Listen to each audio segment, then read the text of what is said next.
जथे संगी दुख सुख के साथी होते पत्नियां ओकर अलावा कोई दुनिया में नहीं। मोर पत्नी एक शब्द लिखी व्हाट्सएप पर मोला 70 दिन से नहीं मिल रहे।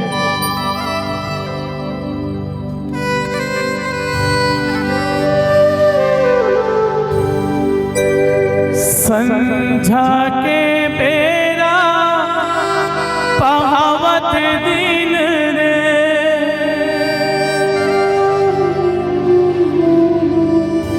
तोरे अगोरा मैं करत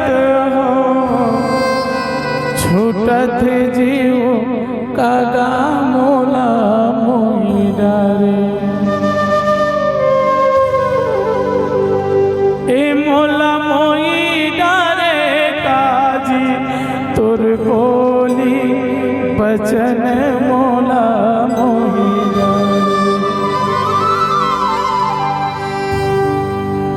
संझा के बेरा पावत दिन रे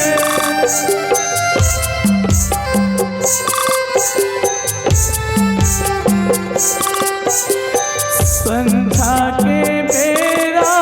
पावत दिन तोरे अगोरा मैं करत हो छूटत जीव कागा मोला मोहिया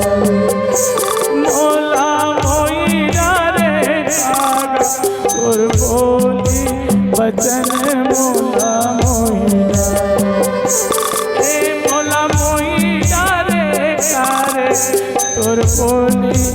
बचन मोला मोहिया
गीत संगीत की